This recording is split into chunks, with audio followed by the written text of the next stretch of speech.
गुजरातच्या कंपनी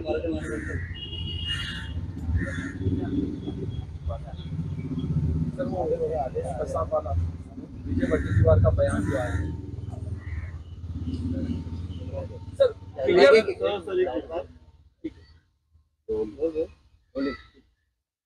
साहेब तुम्ही 2 दिवसापूर्वी ट्विट केलं होतं नाशिकमध्ये नगर विकास विभागाचा एक घोटाळा झाल्याचं तुम्ही सांगितलं आणि लवकरच मी त्यावर काही लवकरच 2 दिवसात नाशिक महानगरपालिका हद्दीत नगर विकास खात्याअंतर्गत भूसंपादन घोटाळा, बरं का, भूसंपादन घोटाळा आणि त्यातून झालेले 800 कोटीचे गैरव्यवहार नाशिक मधल्या आपल्या मर्जीतल्या बिल्डरांवर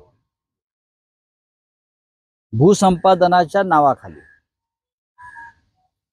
800 कोटी रुपयांची कशी खैरात केली आणि हे पैसे 800 कोटी बिल्डरांच्या माध्यमातून कोणाकडे गेले या संदर्भात मी माझं काम चालू आहे, संपलेलं आहे,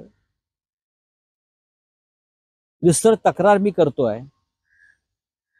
नगर विकास खातं मुख्यमंत्र्यांच्या अधिपत्याखाली जे आहे, मग ते ठाकरे सरकार असताना किंवा आता सर्व महानगरपालिका क्षेत्रामध्ये अशा प्रकारचे घोटाळे झाले। हा जो पैसा राजकारणामध्ये येतोय सध्या महाराष्ट्राच्या, तो कोणत्या माध्यमातून येतोय त्याचा खुलासा मी करतोय। विशेषतः हे नाशिक महानगरपालिका, एका नाशिक महानगरपालिकेमध्ये एका व्यवहारात भूसंपादनाच्या 800 कोटी रुपये गैरमार्गाने गोळा केला। हा जनतेचा पैसा, करधारकांचा पैसा बेकायदेशीरपणे भूसंपादन करून आपल्या मर्जीतल्या बिल्डरांना 800 कोटी रुपये सरकारी तिजोरीतून दिले आणि ते मनी लॉन्ड्रिंग। हा पैसा मग हा जो शिवसेना फडणवीस गट आहे त्यांच्याकडे कसा पोचतोय हे मी 2 दिवसात तुमच्याकडे पुराव्यासह देणार। नाही, पण आपलं सरकार होतं तेव्हा हा घोटाळा झालाय की नगर विकास खात्याचा घोटाळा आहे।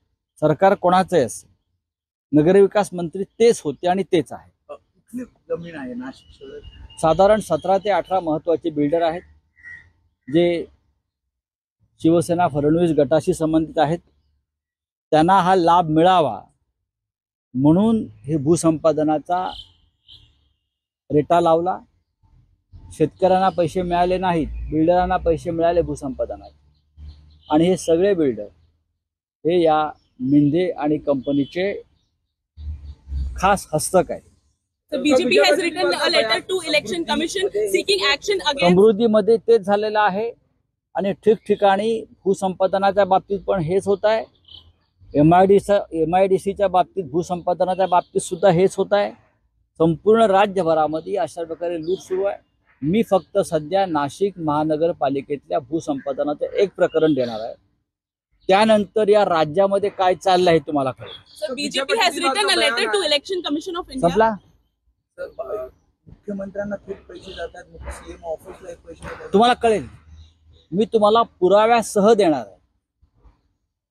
पुराव्यासह या इथेच ती फाईल ठेवली जाईल, तुम्ही ती फाईल चेक करू शकता।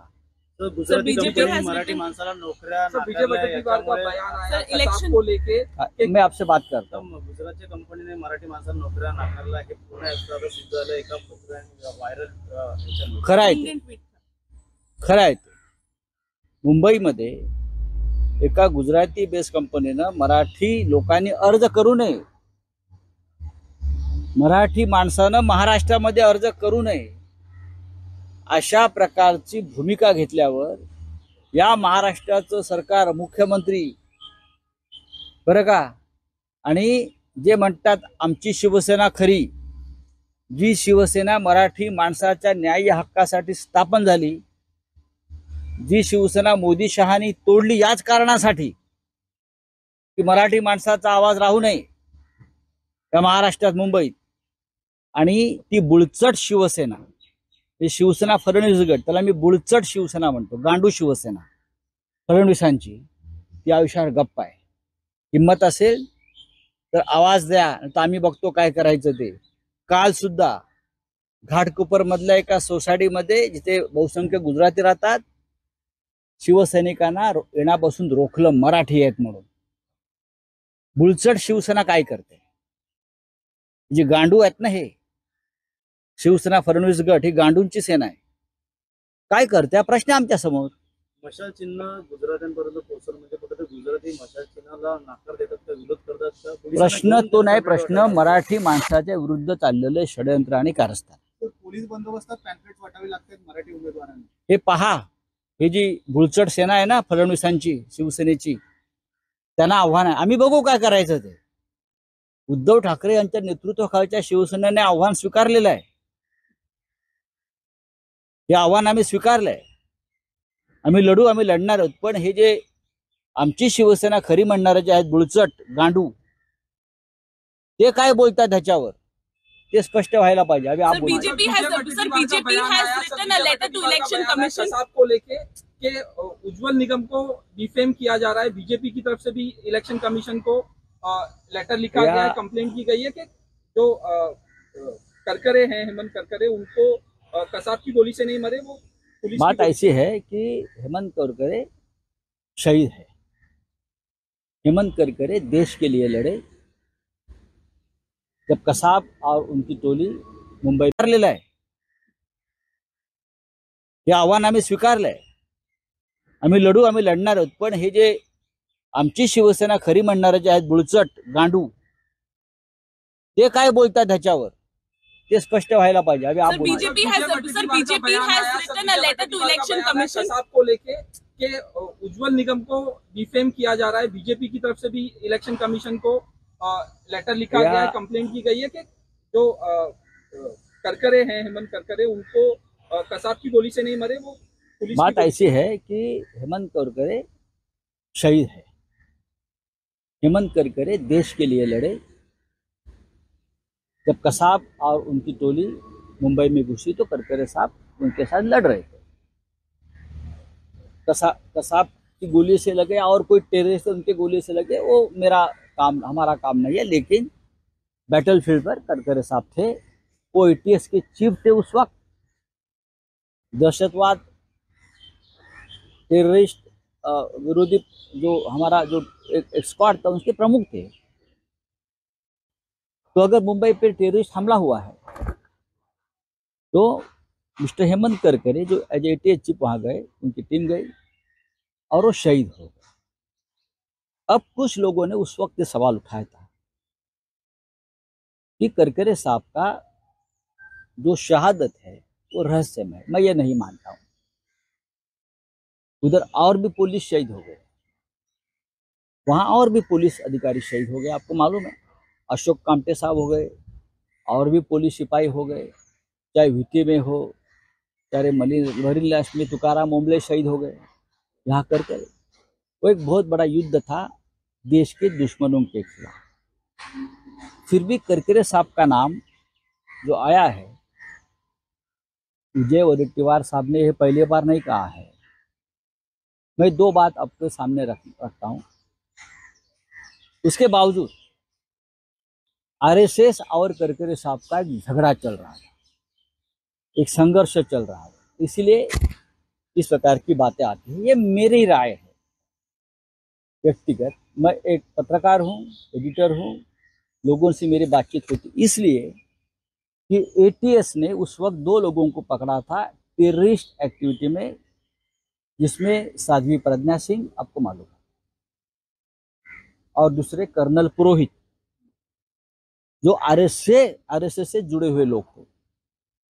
दूसरे एक स्वामी दयानंद थे, एक रमेश उपाध्याय थे. मेरी याद अभी भी वो है. मैं उस केस में उस वक्त स्टडी कर रहा था.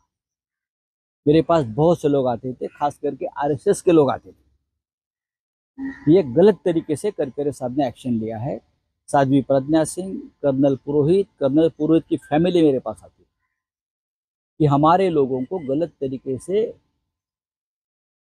मिस्टर करकरे ने फंसाया है और आरएसएस का उनका एक अंदरूनी संघर्ष चल रहा था।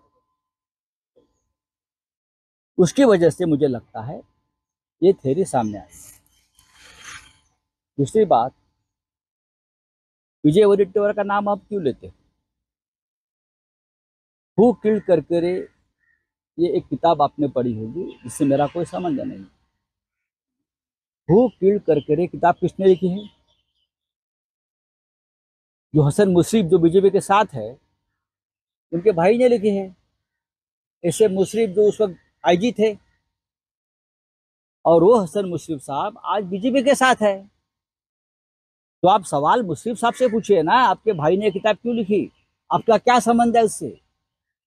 और उसमें भी यही थ्योरी है, थ्योरी यही है इसलिए कि करकरे ने कर्नल पुरोहित जो आरएसएस के चहेते रहे हमेशा, साध्वी प्रज्ञा सिंह ठाकुर, उनके ऊपर आरोप था करकरे के ऊपर, उनको टॉर्चर कर रहे।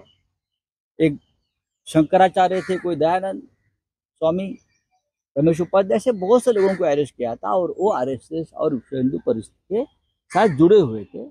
इसीलिए आरएसएस की तरफ से ये बार बार ये थ्योरी सामने आई है, लेकिन मैं उसके ऊपर विश्वास नहीं रखता हूँ। वहाँ टेररिस्ट अटैक हो गया और उसमें उनको शहादत हो गई।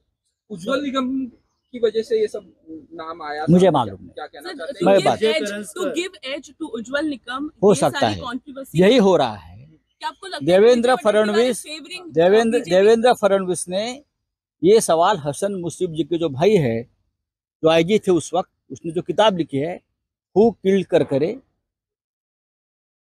उनसे ये सवाल मुशर्रफ साहब से पूछना चाहिए। और उस वक्त के आरएसएस के जो कार्यकर्ता थे जो करकरे जी के खिलाफ लगे थे उस वक्त, कर्नल पुरोहित के बारे में, साध्वी प्रज्ञा सिंह, मेजर रमेश उपाध्याय, तो ये बहुत बड़ी स्टोरी है। लेकिन हेमंत करकरे देश के लिए शहीद हुए। सर, विजय वडेट्टीवार ये समय पे इलेक्शंस के मुझे समय पे मालूम। ऐसे स्टेटमेंट विजय बना रहे हैं, वडेट्टीवार- कहीं ना कहीं ये एज देता है बीजेपी को, बीजेपी को एज देता है सर। एक कंपनी ने प्रॉपर मेल किया, लेटर आया है सामने, वायरल हुआ है, क्या कहना चाहते हैं? यहाँ मुंबई महाराष्ट्र में एक गुजरात की कंपनी आती है और बोलती है हमारे कंपनी में मराठी लोग नौकरी के लिए, रोजगार के लिए अप्लाई नहीं कर सकते। ये हिम्मत कैसे होती है? अगर हम गुजरात में गए और कहे कि गुजरात के लोगों ने अप्लाई नहीं करना चाहिए, ये क्या न्याय है? ये कौन सा कानून है? शिवसेना यहाँ अब तक है, शिवसेना फडणवीस ग्रुप जो शिंदे वाली है, मैं उनसे जानना चाहता हूँ। आप असली असली असली बोल रहे हैं ना, तो उसके ऊपर आपकी भूमिका क्या है? महाराष्ट्र में मराठी मानुस अप्लाई नहीं करेगा तो और कौन करेगा? गुजरात में गुजराती अप्लाई नहीं करेगा तो कौन करेगा? पंजाब में पंजाबी करेगा। यही हमारा एक कानून है, जहाँ जो रहता है वहाँ उनको रोजगार मिलना चाहिए। लेकिन शिवसेना को इसलिए तोड़ा है कि यहाँ का मराठी मानुस का आवाज और ताकत खत्म हो जाए। चलिए, थँक यू। अजिबात नाही। वायरल हुआ है, क्या कहना चाहते हैं? यहाँ मुंबई महाराष्ट्र में एक गुजरात की कंपनी आती है और बोलती है हमारे कंपनी में मराठी लोग नौकरी के लिए, रोजगार के लिए अप्लाई नहीं कर सकते। ये हिम्मत कैसे होती है? अगर हम गुजरात में गए और कहे कि गुजरात के लोगों ने अप्लाई नहीं करना चाहिए, ये क्या न्याय है? ये कौन सा कानून है? शिवसेना यहाँ अब तक है, शिवसेना फडणवीस ग्रुप जो शिंदे वाली है, मैं उनसे जानना चाहता हूँ।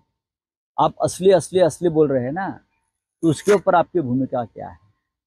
महाराष्ट्र में मराठी मानुस अप्लाई नहीं करेगा तो और कौन करेगा? गुजरात में गुजराती अप्लाई नहीं करेगा तो कौन करेगा? पंजाब में पंजाबी करेगा। यही हमारा एक कानून है, जहाँ जो रहता है वहाँ उनको रोजगार मिलना चाहिए। लेकिन शिवसेना को इसलिए तोड़ा है कि यहाँ का मराठी मानुस का आवाज और ताकत खत्म हो जाए। चलिए, थँक यू। अजिबात नाही, असं नाही आहे। राजाभाऊ वाजे हे 2 लाखाच्या फरकाने आमचे निवडून येत आहेत।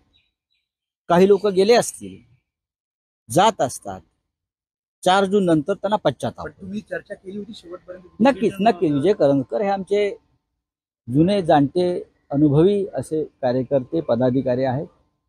खरं म्हणजे उद्धव ठाकरे मुख्यमंत्री असताना आम्ही त्यांचं नाव राज्यपाल नियुक्त आमदारांच्या यादीत पाठवलं होतं ना,